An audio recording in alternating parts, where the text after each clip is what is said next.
whales and dolphins walked on land for several million years, and they didn't like it.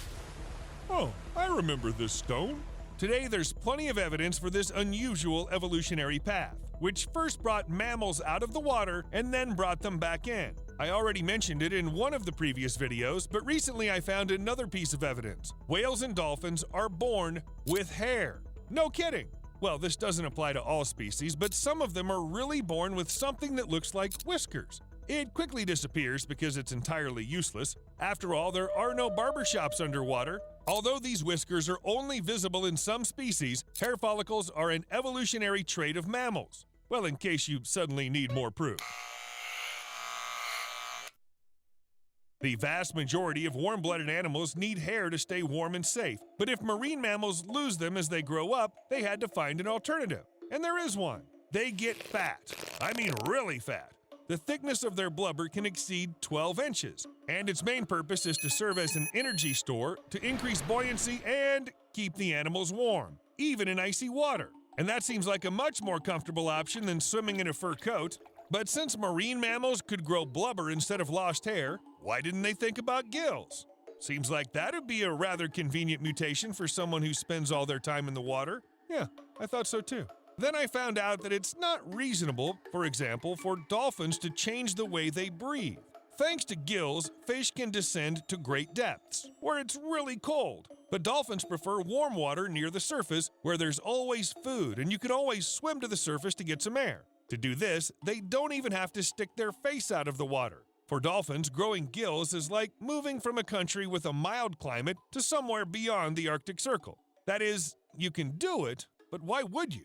Dolphins are lucky since they can't come up with complex and even absurd theories, but I can. What will marine mammals do if all oxygen on the Earth's surface disappears? Not the entire atmosphere, just one chemical element. Seems like breathing will be the main issue then, but believe me, we won't even have time to think about it. The thing is, oxygen can be found in a bunch of compounds, which in turn are part of the objects around us. They'll all just crumble. Literally all of them. Your furniture, your clothes, your car, your computer, even your house. And you'll follow them too. Keep in mind, there's a lot of water in a person, and there's oxygen in water. Hey, what happened? It would seem that after such a global disaster, the oxygen reserves in the world's oceans should be gradually depleted. But it's produced right under the water. Actually, the oceans are oxygen-producing factories, and according to some scientists, up to 80% of the oxygen production on Earth comes from the ocean. The majority of this production is from oceanic plankton, drifting plants, algae, and some bacteria that can photosynthesize. Assuming oxygen only disappeared on land, the ocean should be fine. What about marine mammals? What should dolphins, killer whales, and whales who cannot breathe through the water do? Well, learn how to do it. Of course, if oxygen disappeared suddenly, they wouldn't stand a chance. But it's quite possible to learn from the fish, which were trained to walk on land. A group of researchers raised 111 juvenile Senegal bichirs on land. These fish have a sort of lungs and fins quite convenient for walking. After living on land, their muscles and fins changed so much they became another proof that our very distant ancestors moved from water to land. And it happened pretty quickly. So marine mammals would have an inspiring example to follow. It's not all about Senegal bichirs though. No offense, guys. In the warm regions of our planet, evolution occurs much faster, and many marine mammals like to hang out where it's warm. Do you feel the connection? Warmer temperatures speed up metabolism. Everything starts to work faster, which means evolutionary processes are also accelerated. This comes at a cost though. Such acceleration increases the chances of random mutation. That is, killer whales might not only get gills, but also turn into some new species unknown to science. Oh, this feels good. Okay, let's forget about possible future mutations for now. What's the real reason why killer whales started to hunt on land? It's unlikely they really remember that once upon a time they walked on land and that there was food. Well, some species do have a genetic memory, but it's impossible to remember what happened millions of years back.